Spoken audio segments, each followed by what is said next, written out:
Hey everyone, welcome back to the channel. We've got something a bit different going on here today. I've got a very special guest, as you can see. His name is Jonathan Griffiths, and he's known as the original carnivore bodybuilder. So how you doing, Jonathan? Yeah, not bad, thanks. How you doing? Yeah, pretty good, thanks, mate. This will be a breeze for you. I've just got some pretty basic questions, but I think that my audience will probably benefit from having you answer them because you're the guy, you're the expert when it comes to exercise, bodybuilding specifically, and the carnivore diet. So maybe you could just start off by giving us a brief background as to who you are, when and how you found carnivore, and what that's been doing for you thus far. Sure, yeah. I'm a 28-year-old man from south of England, quite a few hundred miles away from Lee here. His name's Lee, not Kent, for anyone that's wondering. And yes, basically, I've been bodybuilding now for about 15 years. Did my first competition, I was about age 16, roughly. Been training all that time. Did different sports, very heavy, intensive sports background, training up to 15 hours per week, doing sprint training, athletics, weightlifting, I don't know, bodybuilding, American football, rugby, football, all the sorts of different sports that, a lot of men tend to do. Unfortunately, I got an injury, which basically happened to my back. I'd say I was about the age of 13 years old. Very frustrating, not pleasant, very debilitating. So I've had to find ways around that. So I've obviously stopped all the tough stuff, so the rugby, the football, American football, that sort of thing. And I just basically started to go towards the bodybuilding side of it, and that's a bit safer. There's more control. You're not being bashed around by people. You're in control of your own body. So it suits me just fine. And basically what happened was I was competing or getting ready for competition back in 2000, I want to say maybe 12. I did a diet of tuna and eggs for 5 months. So we're talking 5 cans of tuna a day, a couple of eggs, not a lot. So basically no saturated fat to speak of really, not much omega-3, very low fat, high-ish sort of protein diet. And I noticed initially some things improved, so I didn't feel as bloated. But down the line, I did get mercury poisoning, which was horrendous, destroyed my mental health. And I've been working against that for quite a long time, but I'd say I'm pretty much out of the woods there now. Basically, fast forward a bit, so obviously went off that. A lot of people that bodybuild binge at some point because you can't maintain that sort of diet for a long period of time. It's not a lifelong way of eating. And basically what I did was I tried again the carnivore diet in February 2020. So 4 years ago or more now. And it's been quite a tremendous experience because not only have I learned more about my body, I've had more ability to, curse with different people, do things, talk for different people about stuff. And I say that because it's a very key thing. So when you're trying to market yourself, you have to be able to speak to people. I'm not the most extroverted person. I'm very introverted, but I managed to run a successful online nutrition consultancy from that. So basically, so 4 years in. And I say a lot about the social side of it because I do suffer with something called autistic spectrum disorder. I was diagnosed when I was about 21 years old, so very late, which is very unfortunate, but life goes on. Suffered with years of depression, anxiety, and with the help of the carnivore diet, a lot of those symptoms that I was having has been greatly reduced. And I'd say if I was on any other diet, my spine would be in a much worse shape than what it is right now. So I've used the carnivore diet for a number of different things. It's not just weight loss, MS, diabetes, nothing like that. It's just loads and loads of different things, mental, physical, well-being. I'd even say that there's some kind of spiritual sense to it as well. I'm not a believer in God per se, but I'll say I've certainly had an experience in just feeling more around different people. And I feel like we're all connected in some kind of mysterious way. That's pretty much my journey in a nutshell. That's awesome. Yeah, actually, I was just going to ask, do you feel like you were confused earlier on in your life with certain things that you were feeling, or how did you go about getting diagnosed with your autism, and how did that happen? Were you a little bit sort of confused as to why you felt the way you felt? Sure, yeah. So I noticed I had a lot of comorbidities, you might call it, lots of illnesses. And I sort of looked down the rabbit hole a bit. So I was like, okay, why do I get ill so often? Why is my digestion so poor? Why do I get inflamed easily? Why do I don't know, experience fatigue around different people? And it all sort of culminated in my mind. And obviously I realized how I reacted around a lot of people at the time when I wasn't very mentally well. And yeah, I was like, there's a link here for autism. Turns out I wasn't the most popular person in school. I was generally speaking outcast, which is just the way of life. And funnily enough, I'm now doing the most absurd thing ever, which is making videos about the carnivore diet, bodybuilding. I've got bald hair and I'm a bit goofy, and I just get on with it, so I just get on with it. But I've met a lot of like-minded people just like yourself, and so many others online that are just there to be positive, there to help people, not in there for selfish means and all that sort of stuff. I'm very empathetic as well, so I understand that, if people around me are in that good state there, that giving kind of state, it all goes around and goes full circle. So I'm just grateful to meet a lot of people like yourself, and where I am right now, in a much mentally stable state. The depression side of it, pretty much gone. I don't really remember what it's like to be depressed. I get anxious days sometimes, but it's so distant in the far future or past even. So I'm not thinking about it at all. It just doesn't come to mind now. Yeah, it almost feels like a blur, doesn't it, when you reflect back? It's like a previous version of yourself. It's like, that's why I always say I feel like I've been reborn, because you look back peering into this other life and you can kind of remember and recall how you felt, but it's like a blur. It's like another life. So to get onto the exercise side of things, we'll start really, really simple, because a lot of people are confused about energy and fueling your workouts. We need carbohydrates, and we hear about it every day online.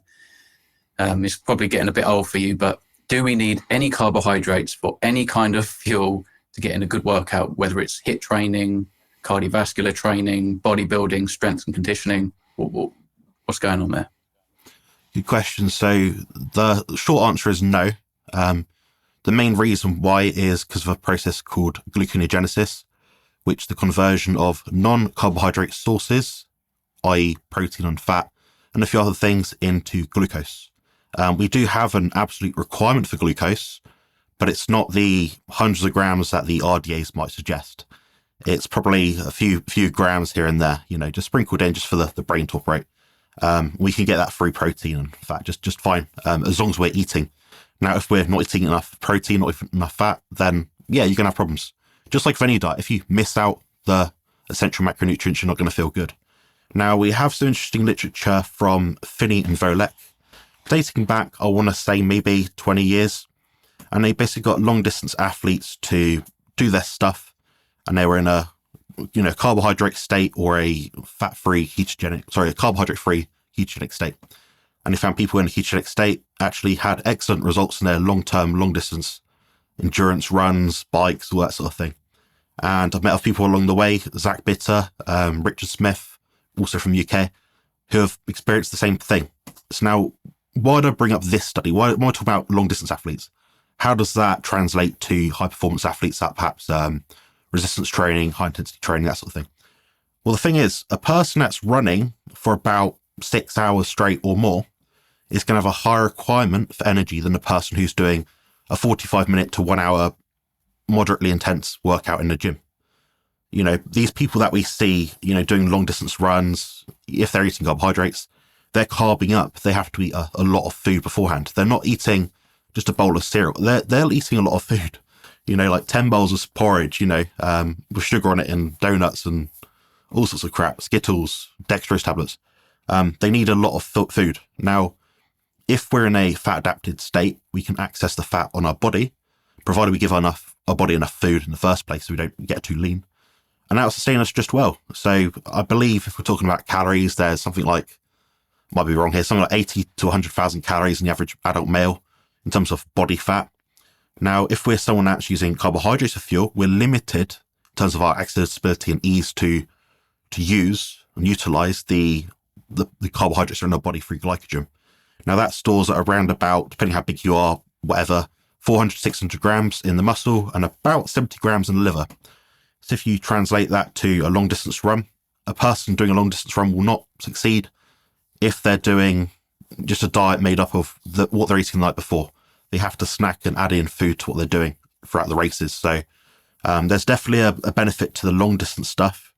Now, in terms of the short distance stuff that people are quite concerned about, you can look at myself, carnivore bodybuilder, very, very, very high intensity training. I take sets to failure. I've got lots of shorts and videos on how I train. I do sessions that last about 40 minutes, so it works for me.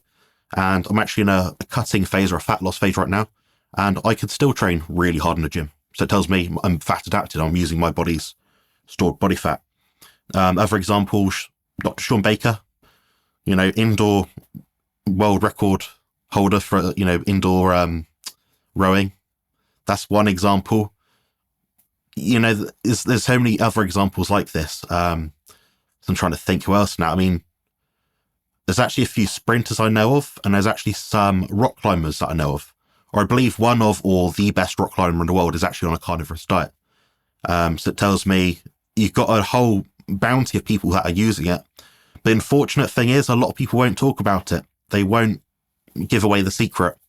The carnivore diet is a bit of a hack in my experience, at least from my 15 years of building my body and the last 4 years doing it with or without a carnivorous diet. I can see it is absolutely so much easier to stay leaner, and your performance is more balanced. You don't get energy swings, mood crashes.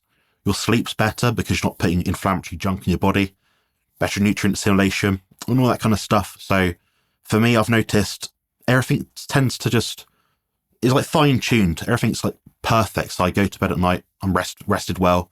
As long as I get the sunlight and all that sort of stuff, all the sort of hacks we're meant to be doing anyway, as human beings, then I feel fine doing that. I don't have any detriment to my training at all.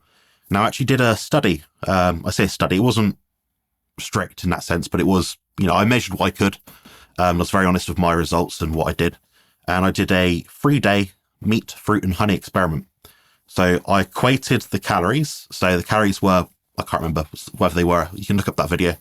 And I then actually had the same amount of protein each day, but I reduced the fat and increased the carbohydrates. In that time, my training performance I used leg exercises just because they're intensive and they give a good reflection of your brute raw power, strength sort of thing. Went down by about 10 to 15%. So that tells me, okay, why was that? I started to do a bit of research, digging, asked a few experts, and turns out you have more lactic acid, more burn, which means you can't train as long. There's a lactate threshold where your body just doesn't want to get past that point. Your body's trying to effectively stop you from doing more because it will hurt you. So it tells me, okay, well, I could do more in the gym, eating less carbohydrates. So there we have it. I mean, there's obviously confounding variables. I did it overnight. I didn't transition slowly between one diet and the other. But I was just curious, and I wasn't eating, 1,000 grams of carbs. I got them up to about 150, 200 grams, which isn't a substantial amount for someone with my body weight. So I weigh about 108 kilos. But yeah, it was absolutely detrimental to my performance, and I did feel really bad. Like I had brain fog, headache, sickly, a bit gassy, to be honest. So yeah, it wasn't a pleasant experience overall. Is that because the body's preoccupied with trying to flush out the toxic components, like the fructose and things like that, do you think? Or I think, in my opinion, it's down to the Randall cycle. So activating it to a too great degree. So that's a cross-inhibition process, which means you've got too many fatty acids and too much glucose in your blood at a given time. Your body works very hard to keep that at a stable amount. When you go too high, it causes a lot of inflammation, leads to advanced glycation end products, which are aging. So we'll see a lot of bodybuilders in this space online, particularly ones that are like in the carb-centric model of eating. They tend to age quite a lot faster than others. Now, I'm not saying this and saying I'm youthful and I look like a teenager. No, I've aged myself because of life circumstances, having that diet previously. But I'd say over the last 4 years, I've slowed down my aging dramatically. Yeah. Oh, I get the same thing. I mean, I've had, bad skin being on a plant-based diet. I lost my colon on a plant-based diet.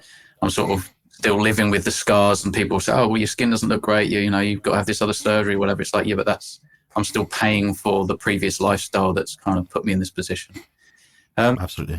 Speaking on the other end of things, so we've done our workout, we've depleted muscle glycogen. If we're not eating carbohydrates, how does that work? Is that just a natural process? Can you take us through that? Yeah, so we just eat more fat, basically. The great thing about the carnivore diet is, it sounds too good to be true, but your body regulates itself in that your appetite is met, providing you give it the right signals. So you eat enough protein, enough fat. And I actually take a lot of my experience and actually a lot of my understanding from lots of different people. So I'm not, I just listen to Sean Baker, I just listen to Barker, I listen to everyone. And Ted Naiman, I have to give him some credit where it's due. He's not a carnivore advocate per se, but he's very protein centric. And he suggests that if people get their, caloric amount, labeled food calorie amount for what it's worth, through protein, up to about 40% of that total amount, then they tend to not overeat and they tend to get better body composition outcomes. Now, I'd say that's mostly due to the nutritional side of it. So you've given your body all it needs. You don't seem to have an issue with vitamins or mineral status. That's where you get the vast majority of them from.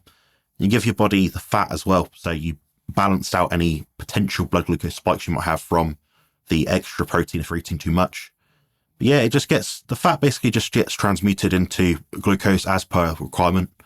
It's an enzymatic process. If we look at it on a flow chart, it's very simple. It's not this stressful thing. Oh, if this hormone goes up and this goes down and this goes round here and it has to go through 10 cycles. No, if you look at it online, it's just very simple enzymatic process down from, enough fat to glucose. Hurry this process up. They want to straight away, I've come out of the gym. I need to eat some raisins or some grape juice or some, bananas or something like that, high glycemic, because they we need to speed this process up. The body pretty much takes care of it, knows what it's doing. That's kind of, you're getting in the way, perhaps. Yeah, I think the only argument to be had for someone having a faster food source, so for example, they might chase down some single cream, I don't know, because liquids digest a bit quicker. They might have some MCT oil that'll turn into, ketone bodies very quickly. Beta hydroxybutyrate supplementation, that's the only instance where I'd say, yes, you can benefit from that, as in you're training 2 or 3 times per day because that's what your training requires if you're given sport. Now, if you're training once per day, no issue. Anabolic signaling, protein synthesis lasts for about 24 to maybe 36 hours, or at least it peaks for that long. So as long as you're eating in a given day, you're not going to have an issue. And I personally, I eat 3 to 4 times per day. I tend to eat about 2 hours after I train, just based on my appetite. And if you follow your appetite, it's your body saying, I'm ready for this now. Now, if you've just had a stressful workout, your blood glucose is elevated because it's trying to churn out energy to, do the stuff or work that you need to do in the gym, then you'll find that you won't get hungry for a few hours because your body's in that state already, high cortisol, stress hormone. Now, as the stress hormone starts to go down, you're more relaxed, you're in a rest and digest state. So that's when your appetite might then start to go up. So there's no bulletproof formula for eating, but if someone is absolutely hungry after the gym, then yeah, have a meal. But I generally find that people tend to not be absolutely starving on this diet, It's almost like a false behavior. It's learnt behavior. We see other people doing it. We get the shakes in sometimes during the workout, right after, and then we're timing it an hour later. I need to eat my chicken, broccoli and rice and all this kind of stuff. You pretty much read my mind, because I was going to ask you about protein synthesis and meal frequency. But you're saying protein synthesis can be activated for up to 36 hours, did you say? Yes, it tends to peak around then, but it can last maybe 3 days, something like that. Oh, right. Okay. So again, because a lot of people will say, well, you're not going to absorb all the protein if you're eating 1 meal a day, but that's just not true. We're going to benefit from that protein over a long period of time. Yeah, what the most important factor is just to get the protein in over the course of the day. So if someone is looking at their training performance, their body composition, saying things aren't improving, I'm feeling weaker in the gym, I'm tired when I get up, I'm not resting at night, a stressed out body that's not recovered. Yeah, you're probably not giving enough food, you're not resting enough, you're probably staring at artificial lights for too long, at night especially, in which case, yeah, you need to change something. But if someone's getting all their protein in one day, even if it's in one meal, I'd say it gives you 95% of results. If that impacts your recovery, your sleep, your digestion, yeah, maybe don't do that. Don't do something your body doesn't want you to do. So I'd say, okay, then split it up a bit. Sean Baker, by his own confession, eats 2 meals per day on average. 1 big meal, one usually slightly smaller meal, might be steak meal 1, eggs meal 2. He'll eat a massive meal. He's a big guy. He's like 6'5", 6'6". So, he can do it. Yeah, exactly. Yeah. How about supplements? Do you recommend anyone takes any supplements, or are we pretty much good to go with red meat, eggs? If you're eating high quality foods like that, you're eating butter, you're eating to satiety, you're getting enough fats, you're getting enough proteins. Is there anything that you feel like we may be falling short of that may be of some benefit? That's a good question. And yeah, the usual approach would be, eat meat to your full, eat the fat that comes with it, have salt, drink water, that sort of thing. I'd say largely speaking, people tend to have some issue if they do that, in that it doesn't account for the nutritional requirements that we seem to have based on our epigenetic spectrum. So what did our forefathers eat? Were they in a hunter-gatherer tribe? Were they black? Were they white? Were they from an area which had lots of rivers, lots of seas? Did they have a lot of access to fish? Now it's going to impair your requirements to some degree. Now, yes, you can survive on a meat, beef or lamb only diet. A lot of people seem to do it. I'd say only 3 people I've met in the past year and a half roughly actually do that. So it tells me it's not an absolute requirement to just eat meat. Then you can add in the extra additional animal foods as you see fit. But in terms of the supplementation, I think they can be useful, especially when someone's transitioning. If I give someone a guidance to transition over 4 to 8 weeks, I swap out 1 meal for a week, meal 2 for a week, meal 3 for a week. They don't tend to do it, in which case supplements become more useful because they help bandage up that patch that they're not fixing because they aren't doing it the right way. So your body is like a machine. You've got to, make fine adjustments, like, use a spanner, twist bolts the right way, get it at the right setting. And it's not going to happen overnight. Your gut microbiome greatly affects your mood, mental disposition, physical health, sleep, all sorts of things. Your hunger signaling. And if you change your diet overnight, you won't experience a benefit because, quite frankly, something will go wrong. Generally speaking, this is true. In that instance, if someone wants to rush things, I'd recommend something like magnesium citrate or maybe magnesium glycinate, pure as possible. If you can get it in a capsule, even better. Just pour the capsule out in a bottle or a cup of water. Other things, taurine. If someone tends to overcook their meat or uses low quality processed meat, perhaps taurine's even more useful. It's a very underrated supplement. There's lots of benefits to it. It seems to be involved in many different processes in the body, and I'd say it's not talked about enough. And I've met a lot of people that have experienced the benefit, and I'd say about half people I consult with or work with in a coaching setting seem to benefit from that. Now, there's a few others, a bit hit and miss. It depends who you are, what stage and age and gender you're at. But that's largely it. Vitamin D can be useful. I'd prefer people to go outside and get some sunlight, but if it's not possible, I work with a lot of paramedics, people in crisis work that have funny shift patterns, nurses, people like that. So, well, for them, maybe something like melatonin could be useful, perhaps. Vitamin D supplementation if they don't get outside. So it's very much a case-by-case basis, but I'd say largely people I speak to do use supplement, but they'll use it for periods of time, like a cycle it in when they find it useful and stop when they don't. Okay, cool. You did touch on it a little bit earlier, but if somebody say they're a quite experienced lifter and they've learnt about the benefits for health going on a carnivore diet, or at least a very low carb diet, they adopt this way of life and they're moving forward and they're actually noticing a dip in perhaps strength, their results, maybe their numbers are coming down. What would you say that they need to be doing going forward to try and get to, optimal strength again, or to even, surpass where they were before?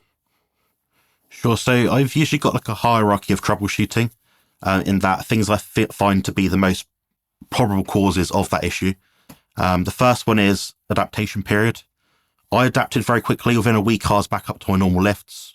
So that's just me. That's not a general experience. It's not what most people experience. So I'm a bit unique in that sense. So transitioning period is one. It might take a few months longer or weeks longer. Second one seems to be eating enough fat. People tend to eat too lean, especially men. They can eat a lot of protein.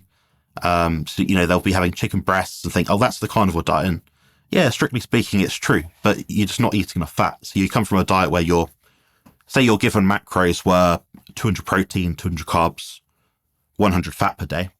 Then you go from 200 protein, 0 carbs, you're still at 100 grams of fat. You've knocked out 200 grams of carbs there, so you knocked out a massive proportion of your energy intake.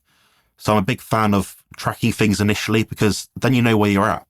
So try to find that balance in terms of the mass of food that you're taking in. Other issues include overtraining. So, it's easy to watch a video of Sean Baker doing his hardcore workouts and stuff, and it's very impressive. And people think, oh, within a week of doing carnivore diet, I'm going to be like that and break all the world records. That's just not the case. He's adapted over time. So you've got to change the enzymatic system, the bodily functions, your biology, over a period of time. So you might find you can't deal with that much fat at once. So maybe just reduce the carbs a little bit, increase the fat a little bit, reduce the carbs, increase the fat, that's the thing. Just titrate it up and eventually get to the point where you're using the energy so it's effective to be used for your workouts. Troubleshooting outside of that could be a number of different things. It could be overtraining. Generally speaking, I wouldn't go above about 4 sessions per week of an hour in the gym. And that's if you're doing proper resistance training. So you're actually training, you're not chatting to your mates for 2 hours. Another things as well is just not eating the right amount of food. Getting too paranoid about trying to hit the perfect macro ratio. There isn't a perfect macro ratio. Your body has a set requirement of protein and fat. And whatever ratio that lands you is whatever ratio it lands you. I've used as much as 80% fat by caloric value and as much as about 40% fat. So very, very low fat diet. That gets you shredded basically, but you don't attempt that unless you're in a position where you can do that. So you don't start the carnivore diet, try to get shredded immediately. You do that a bit further down the lane when you're fat adapted and your body's used to using your body fat for energy. Yeah, I like that approach, actually. That's smart. It's actually in line with what we would have done in nature as well. If you can't get enough fat, you have to consume the carbohydrates. You have to make up for that. It's a compensatory kind of strategy to replace the energy source, really, isn't it? So, yeah. What I was going to ask you is how, because you're saying right now you're in the process of eliminating fat, you're on a bit of a cut. How do you fine tune body composition? How do you play around with those numbers, the fats and the proteins? Say, for example, take us through, your off-season type of thing. You want to build up, you want to bulk up, and then when you start to turn that corner and you want to fine tune, you want to bring that fat down. What's going on there with the process? Basically, my main thought is, what can I do in terms of an intervention to change my body composition significantly whilst reducing the amount of stress it has in my life? In that, I see a lot of people reduce fat by half, then they feel like crap. No wonder why. You've halved your energy intake effectively. So, that's one obvious pitfall I notice people do.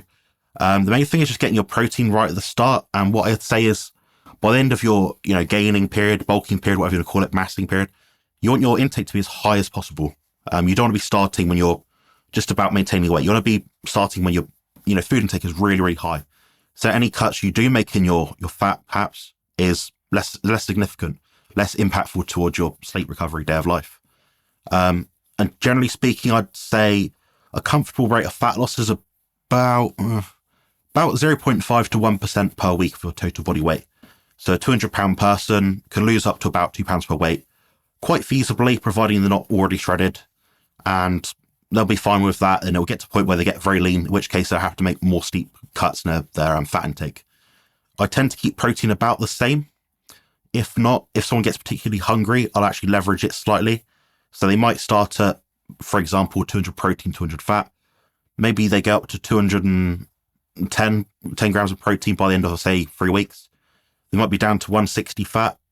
That's going to be a better way to go about it because they're going to get the satiety from the protein. All the extra nutrition that they might be losing because they're in a stressed out state. Losing body fat is quite stressful for the most part. So they're getting more vitamins and minerals for the protein that they're taking in. And that will almost compensate for the fat that they've got in their diet. In that you'll still have some nourishment, but you're taking away the energy substrate and let your body use its own body fat for fuel. But it seems to be titrating it is the best way to go about it. And the biggest leverage I use, unless someone's eating carbohydrates, is to just reduce the fat very slowly and find the right amount of activity based on their, age, stage and gender, that sort of thing. And usually I find that people just need to sort themselves out first. So 9 times out of 10 when I work with someone, I tend to get into a baseline diet for about 2 to 3 weeks where they're maintaining their weight. Then I will work out, okay, well, I feel good here. Now I need to reduce the fat a bit. And that's effectively what I do. And it gives me reproducible results every time. And it's very effective. Nice. And what's your diet look like at the moment compared to, say, when you were bulking? Give us an example of both. Sure, yeah. So I'll give you a macro guideline because that's what people kind of want to know. So macro guideline off season would be something like 300 protein, 50 carb, 300 fat. I have a lot of dairy. Dairy seems to leverage weight gain, which is quite obvious, the insulin stuff, the carbohydrate insulin model. Now, when I'm cutting back on fat, I'm a bit more cognizant of the carbohydrate intake. So that might mean reducing my Greek yogurt, my raw milk, that sort of thing. Maybe I won't use as much burgers from the shop with little sneaky ingredients, things like that. So less rusk, maybe less wheat flour if there's any in that. Then I'd say I'd reduce down to I'm actually about 150 fat right now, which is about half what I was on before. but I'm doing a steep cut just to get rid of a lot of fat. I'm going to go on a diet break in a few weeks for about 2 weeks, which is just eating back at maintenance level. Then I cut again. So I don't believe people should cut for 20 weeks straight. I'm more of a fan of splitting up in the middle somewhere, and it's what we call a diet break. It seems to be, according to studies, the most effective way to go about it. And that's regardless if you're lean or over fat. It's good for the brain, gets your metabolic rate back up to par, so you're not reducing. And yeah, I mean, right now the day of eating for me looks something like, I want to say, it's hard to think now, probably about 1.3 kilos of meat, that's lean meat. I'm doing about 400 to 500 milliliters of raw milk. I'm doing about 100 milliliters of single cream, about 80 grams of whey protein, and that's it for the most part. Then every now and then I add in mackerel, salmon, fish. The meat can be beef or chicken. It tends to be mostly beef, about 70% of it. But I find that when I'm cutting back, I tend to eat less quantities of food. But I just pick the ones that I know are going to hit that satiety factor. So for me, that's going to be the meat, obviously. You have to chew it. It gives you that mastication sense, that feeling, oh, I'm eating something. Whereas if I'm slamming down protein shakes, in the off season, it goes down a bit easier, it goes down a bit quicker, so you can eat more food effectively, and it's sweeter, high palatable. So it just comes down to eating the more boring foods, I find, which is just inevitable. But I quite enjoy it. And the moment you do eat anything sweet, so if I have a coffee with a bit of, sugar-free sweetener in it, which is going to kill me apparently, then, go at it. I quite enjoy that. And that one coffee is my fix for the day sort of thing. So Yeah. Well, this next question might throw people a little bit, but does anaerobic exercise exist? That's a good question. So the idea is that we have aerobic states and anaerobic states of activity. So aerobic's usually the idea that we have to do long distance cardio to build up our cardiovascular potential. So we've got a low resting heart rate and our heart's stronger, less inflammation, less disease. There's a fine limit to how much cardio we can do. That's very individual. I'll say that's a 6'1" male, 108 kilos right now. I have a very normal sized heart for a man of my size, which is good because I don't have extra stress in my body. I don't have extra stuff in my body that I don't necessarily need. Now, when it comes to anaerobic exercise, it's usually the fact that we're trying to get in like very significant activity, but in a short period of time. So think high intensity sprints, stuff on the bike. I can't remember what it's called, Tabata training. We do like maybe 10 seconds fast, 10 seconds, something like that. All that sort of things are meant to be anaerobic. You build up a lot more lactic acid quicker, which is just a buffer. And it's also, believe it or not, an energy substrate for the activity that you're about to do, because your body is going to find ways to fuel you. Because why else would a human run for no reason? If I'm sprinting, my body's going to do everything it can to work out, this guy's in danger, let's up the stress hormones, up the cortisol, fine tune his vision, sharpen things, all that sort of stuff. Hearing improves. Dopamine's released. So then as a result of resting from the activity, because then your body goes into that sympathetic nervous system state, so you're rested. So it's all about hormones and getting in the right stuff, biochemistry. But it is a sliding scale in that there isn't one than the other. There's not two different biological systems that come into it when it comes to aerobic and anaerobic. So you have an activity which is more, should I say, invasive to your system over a short period of time, and one which is less invasive. I'd say, broadly speaking, I either like to walk or sprint or train really hard. It seems to be that the middle distance stuff, so think zone 2, seems to be what really triggers that left ventricular hypertrophy, which seems to be linked to heart attacks in a lot of longer or mid-distance athletes. So yeah, I think bang for your buck, you're better off doing weight training. If you want to add something to it, go for a walk outside, get some sunlight. I don't really look at additional cardio as a mainstay of anyone's routine. I think it can be quite abrasive to the joints because, if you're running on a treadmill, that's going to destroy your knees over a period of time. You're putting something like 10 times of your body weight through your knees and your spine just to move from A to B. And it's a good way to get miserable, staring at those blue lights in a gym, staring at a screen. It's not a fun position to be in my experience. So I'd much rather see someone just go for a walk outside. Sure. I was going to ask you just one final question, but that's just reminded me. What's your opinion on exercising in blue light? Is that something you've come to learn anything about? Is that detrimental? Perhaps should we be doing it outside if we can? I've looked at it a lot myself, and I have collaborated with my friend, Dr. Sarah Pugh, who I'm pretty sure you know of. She's a quantum biologist. She knows a lot about all that stuff. She's brilliant. But yeah, basically what I kind of do is I limit my exposure to blue light. So for example, I'm using my phone to record it right now, but it's got a red screen on it. So my phone is almost never blue bright like it is usually. I use blue blocking glasses. Now this is just at night time or from staring at the screen for too long. You can also get yellow ones for daytime, give you a bit better vision, but I don't bother with them too much. If you open a window, that'll allow more natural light to come in, which is great for you. I think that if someone can get outside in the sun about 3 times per day for 10 minutes, that will do the job. Blue blocking at night, so the blue blocking glasses, blue blocking filter on your screen, that will help somewhat. Not being around tech for too long at night. Don't go on your phone first thing in the morning. Get outside, do some grounding, stuff like that. Very simple biohacks, but once you start implementing them, all these effects start to accumulate. Now, would I like to work out outside? Right now, no, because it's raining. But I would like to if there was a gym outside and it was, somewhat sheltered and I wasn't under blue lights. It would be brilliant for me. But what I tend to do is just go to the gym and, like I said at the start, limit my exposure. So that means try and get in and out in 40 to 45 minutes. If I look at my phone to record my workouts or track something, it's got that blue light filter on it.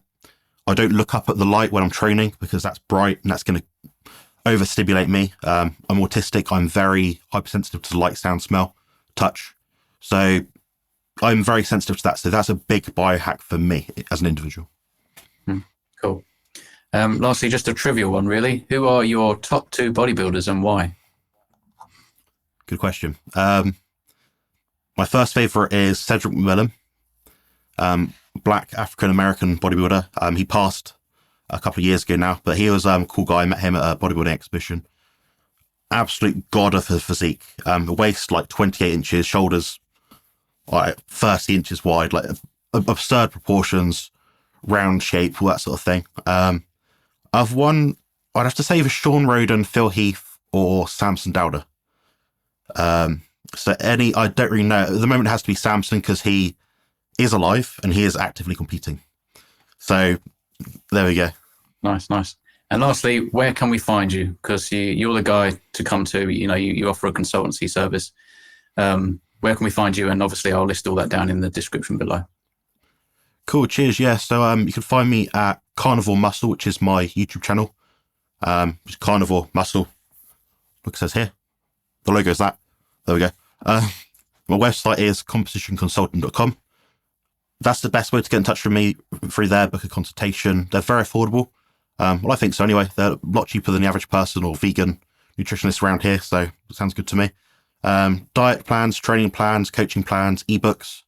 Pretty much all you need to do to get started in bodybuilding or body composition as a whole on the carnivore diet. So yeah, I think it's pretty good stuff. Nice. Yeah. If you haven't already, go and subscribe to Jonathan. He's got a lot of videos up, very, very informative, and they're specialized, which is what's great. You're very specialized, one particular facet, if you like, of carnivore. So, all right, Jonathan, Sure, well, I do appreciate your time, especially on a Saturday, being so generous. It's been fun, very informative, and we'll catch up behind the scenes, I guess. My pleasure. Cheers.